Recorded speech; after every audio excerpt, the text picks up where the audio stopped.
आप देख रहे हैं यंग बाइट्स। मैं हूँ आपके साथ पूजा ठाकुर। आज के हमारे हेल्थ अवेयरनेस के प्रोग्राम में मैं बात करने जा रही हूँ पैलेटिव केयर की, जो कि लाइफ थ्रेटनिंग डिजीज से जो है वो जुड़ा रहता है। और इसी सब चर्चा के लिए हमारे साथ जुड़ने जा रहे हैं डॉक्टर रोहित लाहौरी, जो हमें इस पे पूरा ब्रीफ करेंगे कि आखिरकार पैलेटिव केयर क्या होती है और किस तरह से पेशेंट्स के लिए जो है कई सारी टेक्निक्स जो है लाई गई है उस ट्रीटमेंट को लेकर। तो हमारे साथ डॉक्टर रोहित जुड़े हैं। सबसे पहले आपका बहुत बहुत स्वागत है इसमें। हम हेल्थ अवेयरनेस में अक्सर कई सारे टॉपिक्स पे बात करते हैं। आज का जो हमारा पैलेटिव केयर का जो लाइफ थ्रेटनिंग डिजीज से जो है जुड़ा रहता है, सबसे पहले यही जानेंगे कि पैलेटिव केयर है क्या। देखिए पूजा जी, जो पैलेटिव केयर है ना, ये पैलेटिव केयर टर्मिनल पेशेंट जो होते हैं जिनको लाइफ थ्रेटनिंग डिजीज होती है, उनको कैसे हम केयर पहुंचा सके।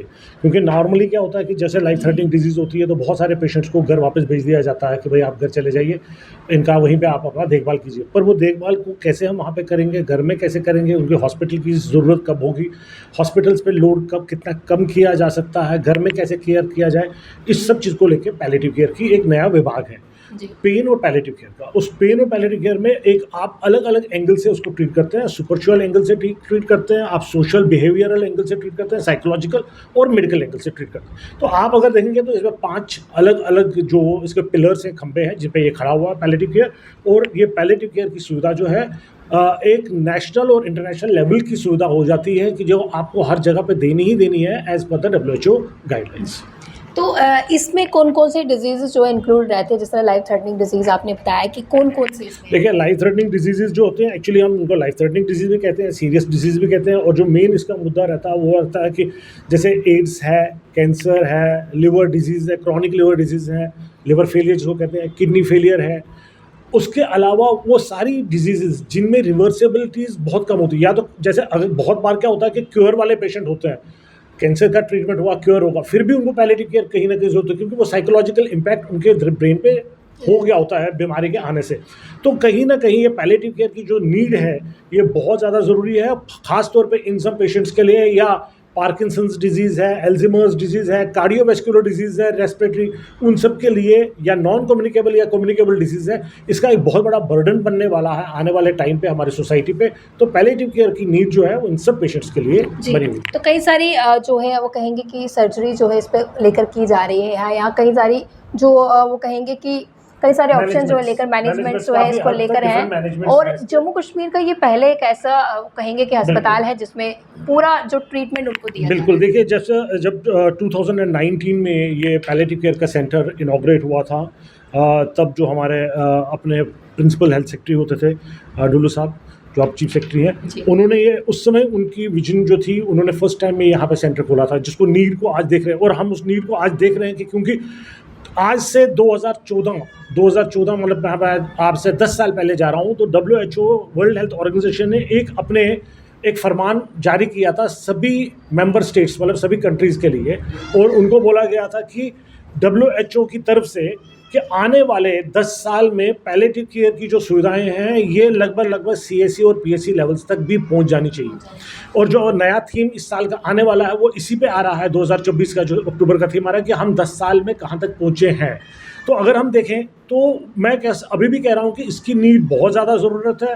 और अभी भी हम बहुत हद तक इस पे पूरे इंडिया में जो हमारी नीड है, हम सिर्फ 14% लोगों को पैलेटिव केयर दे पाए हैं। मतलब अगर हमारे को 100% लोगों को देने की क्षमता है या 100% लोगों को ज़रूरत है पैलेटिव केयर की, हार्डली 14% लोग पैलेटिव केयर में, वो भी बड़े बड़े कॉर्पोरेट हॉस्पिटल्स को मिला के। और अगर हम कहें कि बेस लेवल पे, ग्राउंड लेवल पे, तो ग्राउंड लेवल पे कुछ ही स्टेट्स हैं जिसमें इंक्लूडिंग JNK भी है, जहां पर पैलेटिव केयर में बहुत बढ़िया काम हुआ। कई सारे प्रोसीजर भी जो है इसको लेकर किए जाते हैं। पेशेंट्स का किस तरह का फीडबैक जो है वो मिलता है और नई नई टेक्निक्स जो है वो लाई जा रही है। बहुत सारी नई टेक्निक्स हैं, पर्टिकुलरली पेन मैनेजमेंट को लेके या कॉग्निटिव बिहेवियरल, देखिए बहुत सारी इसमें चीज़ें जो आती हैं। आजकल हम लोग वर्कशॉप्स क्रिएट करते हैं, उन वर्कशॉप्स में नए डॉक्टर्स, नए नर्सेज, फार्मासिस्ट को, वॉलंटियर्स को सिखाया जाता है कि एक पेशेंट के साथ कैसे आपने बिहेव करना है, ताकि वो फैमिली को भी बताएं कैसे बिहेव करना है। नंबर 1। नंबर 2 ये है कि अल्ट्रासाउंड के बहुत सारे नई तरीके हैं जिसे अल्ट्रासाउंड से हम ट्रीट कर सकते हैं, उनको इंटरवेंशन कर सकते हैं, फोकस करके कहा जाता है उसको, वो सब चीज़ों में फोकस कर रहे हैं हम। कॉग्निटिव बिहेवियरल थेरेपी, मतलब आपको बिहेवियरल थेरेपी कैसे चेंज करनी है पेशेंट की, तो वो सब चीज़ें उस पर भी हम बात कर रहे हैं। फिर एल्डरली और पीडियाट्रिक पेशेंट्स जो हैं उनमें पैलेटिव केयर की नीड जो है उसको कैसे कर रहे हैं हम। ओपियोइड्स जो हैं पेन मैनेजमेंट के लिए उसके बारे में बात कर रहे हैं, यहाँ तक कि इंटरवेंशंस, नए नए दौर जो नए नए तरीके हैं पेन को कम करने के लिए, सफरिंग्स को कम करने के लिए, उन सब पे हम लोग आजकल बहुत सारा काम हो रहा है और बहुत सारे काम को हम यहाँ पे भी अंजाम दे रहे हैं। तो इस डिज़ीज़ से बचने के लिए नेक्स्ट लेवल स्टेप जो है वो उठाए जा रहे हैं। लेकिन अब बात की जाए डिज़ीज़ की, जब ये शुरुआत रहती है इनकी, तो किस तरह के हम लोगों को प्रिकॉशन लेने चाहिए ताकि हम इस स्टेज तक पहुँचे ही ना? देखिए, एक पैलेटिव केयर जो है, पैलेटिव केयर मैं कहूँगा कि इसमें सभी ब्रांचेज जो है वो मर्ज अप हो जाती हैं, क्योंकि सर्जरी का पेशेंट भी आता है, मेडिसिन का पेशेंट भी आता है, न्यूरोलॉजी का भी, कार्डियोलॉजी का सभी पेशेंट आते हैं, नेफ्रोलॉजी के भी। हर किसी को अपने अपने लेवल पे अपने सेहत का ख्याल रखना है, प्रिवेंट करना है डिजीज़ को और इग्नोर नहीं करना। बॉडी वार्निंग साइंस देती रहती है, मैंने आपके माध्यम से पहले भी कह चुका हूँ, बॉडी जो होती है वार्निंग साइंस देती रहती है कि मैं ठीक नहीं हूँ। अपनी वार्निंग साइंस को कभी भी नज़रअंदाज मत कीजिए। आपको जो वो शरीर बताना चाहता है उसके प्रॉपरली आप उसको जांच करवाइए और उस जांच से आप जो है आने वाली लाइफ थ्रेटनिंग डिजीज से बच सकते हैं। छोटी मोटी बीमारियों का तो सभी का इलाज हो जाता है, जो लाइफ थ्रेटनिंग डिजीज है वो एक फाइनेंशियल बर्डन फैमिली के लिए, नेशन के लिए और सोसाइटी के लिए भी है।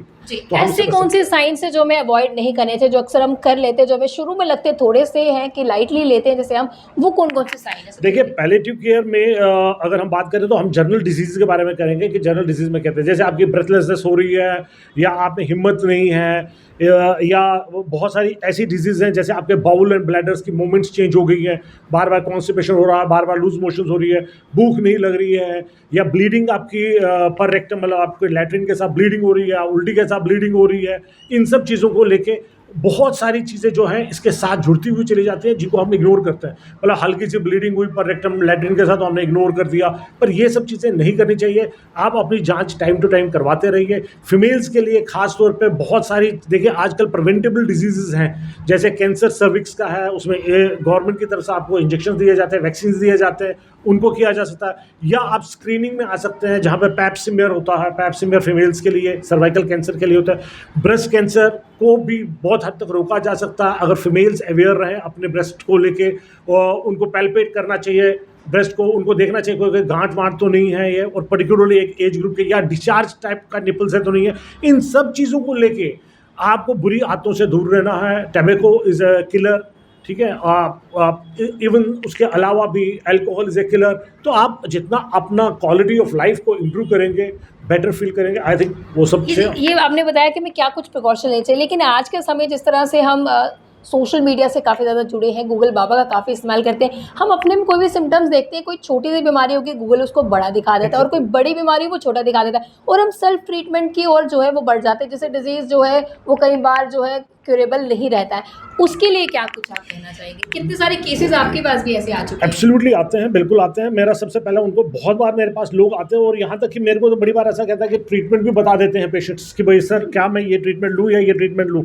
तो मैं बड़ी बार उनको कहता हूँ कि आप अपने गूगल डॉक्टर को मेरे चैम्बर से बाहर रखिए, क्योंकि मैं आपके जब अपने चैम्बर में बैठा हूँ तो मुझे आप एज ए पेशेंट वो अपने आप को पेशेंट की तरह समर्पित कीजिए और मैं आपको एज ए डॉक्टर ट्रीट करूँगा।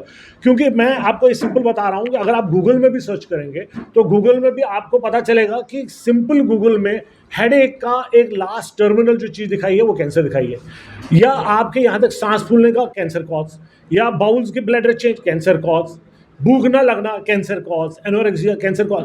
हर एक चीज़ को लेके कैंसर नहीं होता है। आप अगर जितना अपना सावधान रहेंगे, गूगल पे ना रहिए, गूगल पे आप डिपेंडेंट ना रहिए। गूगल नहीं बताता है हर एक चीज़ के बारे में। गूगल आपको एक ब्रॉड प्रोस्पेक्टिव चीज़ बताता है कि ये हो सकती है, पर वो ये नहीं बताता है कि हमारे माइंड में सारी चीज़ें रहती है तो हम सोचने लग जाते हैं, और कहीं ना कहीं वो बोलेंगे कि वो डिजीज़ भी जो है वो, और अगर आप यहाँ तक बोल रहे हैं कि गूगल आपको बता देता है कि ये भाई ये जो डिजीज़ है ये टर्मिनल डिजीज़ है या ये इसको आपको ये कैंसर होगा, तो गूगल बड़ी बार ये भी बता देता है कि जैसे bowel and bladder habit change हो रहे हैं, किसी को लूज मोशंस में या वोमिटिंग के साथ खून आया तो गूगल कहता है नहीं ये गैस्ट्राइटिस है।